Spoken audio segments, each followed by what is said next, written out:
ഇന്ന് തന്നെ ഡൗൺലോഡ് ചെയ്യൂ. കാണൂ നിങ്ങളുടെ ഫേവറേറ്റ് ഷോസ്. രാധമ്മ ഇപ്പോഴേ എന്നോടൊപ്പം. ഞാൻ പറയുന്നതേ അവര് കേക്കും. ഇനി ആ വേണുവെങ്കിലിനെയും കൂടി ഞാൻ എന്നോടൊപ്പം ചേർക്കും. അപ്പോഴോ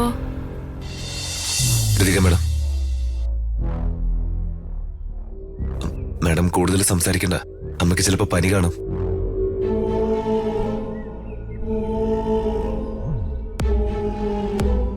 മാഡം വന്ന് പൂക്കളിട്. പൂക്കളിടാൻ ഞാനും കൂടട്ടെ രാജു?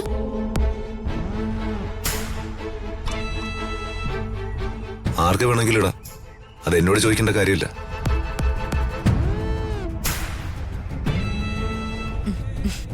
അപ്പോ അതൊന്ന് പെട്ടെന്ന് തീർത്തേ.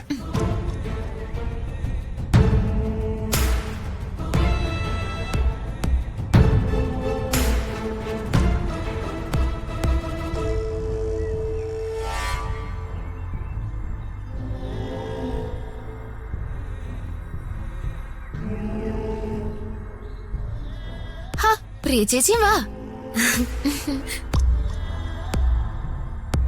ഋതികേ ഇരിക്കെ.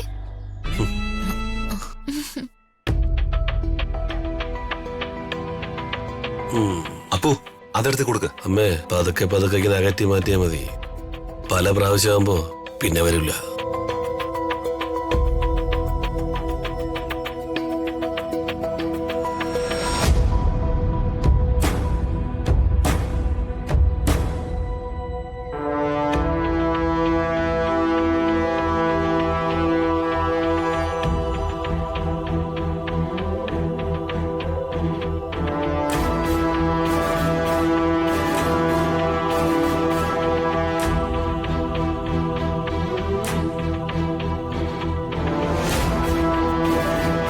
എന്തിനാ രമ്യ വിളിച്ചത്?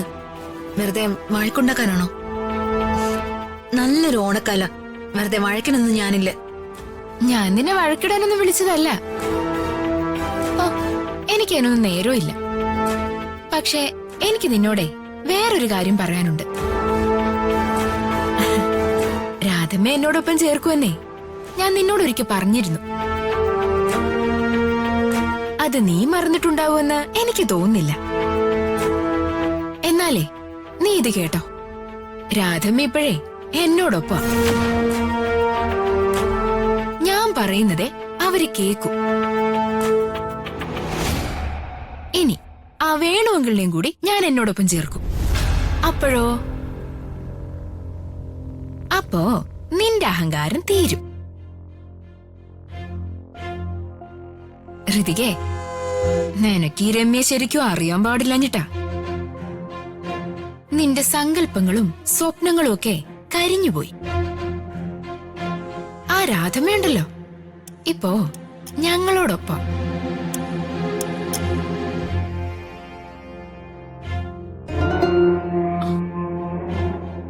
രമ്യേ, ഒന്നിങ്ങോട്ട് വരുവോ? അതെ രമ്യേ, ഇങ്ങോട്ടൊന്ന് വന്നേ.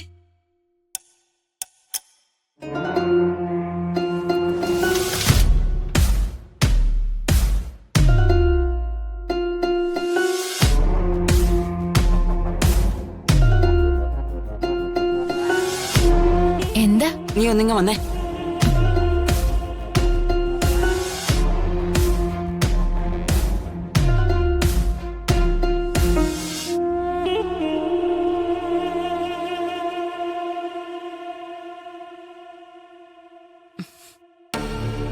നീയേ മണ്ടത്തരൊന്നും കാണിക്കല്ലേ.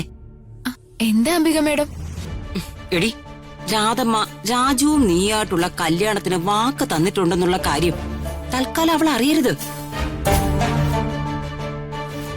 അറിഞ്ഞ ആ നിമിഷം അതവള് രാജുവിനോട് പറയും. രാജു അതിപ്പോ അറിഞ്ഞ പണി പാളും. ഞാൻ അവളെന്ന് തോപ്പിക്കാൻ വേണ്ടി അത് പറയാൻ തുടങ്ങിയതാ. ഹാ, നിന്റെയും രാജുവിന്റെയും കല്യാണം നടന്നു കഴിഞ്ഞ അവൾ എന്നേക്കുമായി തോറ്റില്ലേ? അപ്പോ പറയണ്ടല്ലേ? പറയരുത്, അത് നിനക്ക് നല്ലത്. ദീപക്കെ, നിന്നോട് കൂടിയാ പറയുന്നേ. എന്നോട് ആലോചിക്കാതെ നീ ഒരു പ്രശ്നം ഉണ്ടാക്കരുത്.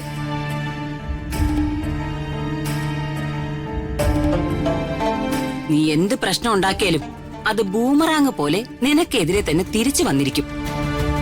അത് മറക്കരുത് നീ.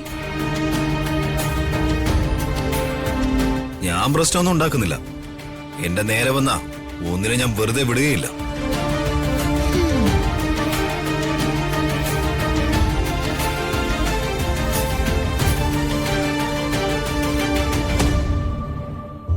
എന്തായാലും വളരെ സന്തോഷമുള്ള ഒരു ഓണക്കാലം ഇത്. എല്ലാവരും ഒരേ മനസ്സോടെ ഒരു വീട്ടില് ഒരുമിച്ച് ചേർന്നല്ലോ. അത് തന്നെ മഹാഭാഗ്യം.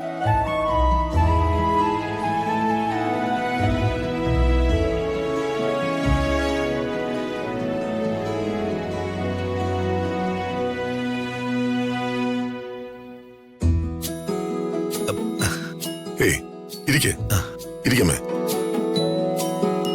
എനിക്ക് 1-2 ഫോൺ കോൾ ഉണ്ടായിരുന്നു. അമ്മ വന്നില്ലേ അമ്മിനി? അമ്മ ഇപ്പൊ വരും ഏട്ടാ, പൂജാമുറിയില്ല.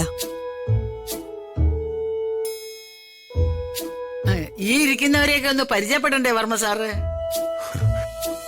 ആരെ പരിചയപ്പെടേണ്ട അമ്മേ? എല്ലാവരെയും എനിക്ക് നന്നായിട്ട് അറിയാം.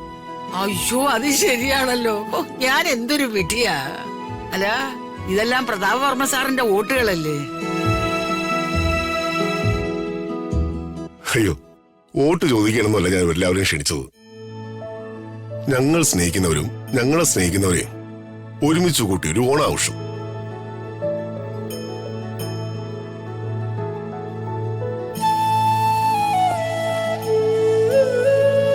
ഇതെന്റെ മാത്രം ആഗ്രഹമല്ല, അമ്മയുടെ കൂടെ ആഗ്രഹമാണ്. സൂര്യമംഗലത്ത് സരസ്വതി വർമ്മ തമ്പുരാട്ടിയുടെ ഒരു സ്വപ്നം.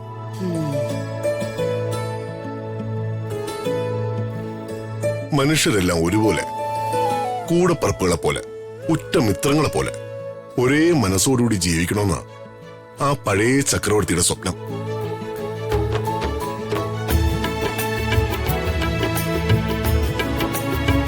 എന്റെ പൊന്നു സാറേ, ഇന്ന് മനുഷ്യന് അങ്ങനെ വല്ലതും ഉണ്ടോ? 4-5 പേർ ഒരുമിച്ച് കൂടിയ അഭിപ്രായ വ്യത്യാസവും തമ്മിലടിയും കുതികാലുവെട്ടും കൂട്ടക്കുരുതിയും വെള്ളമടിയും. ഹോ, എല്ലാവർക്കും അവരവരുടെ കാര്യം.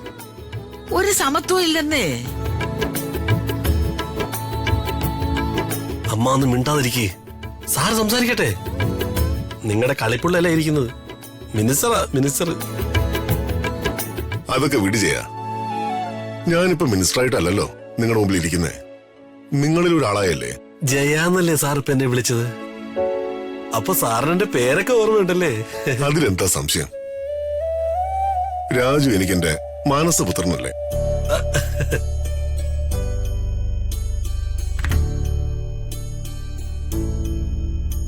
അപ്പോ രാജുവിന്റെ ബന്ധുക്കളും എന്റെ ബന്ധുക്കളാ.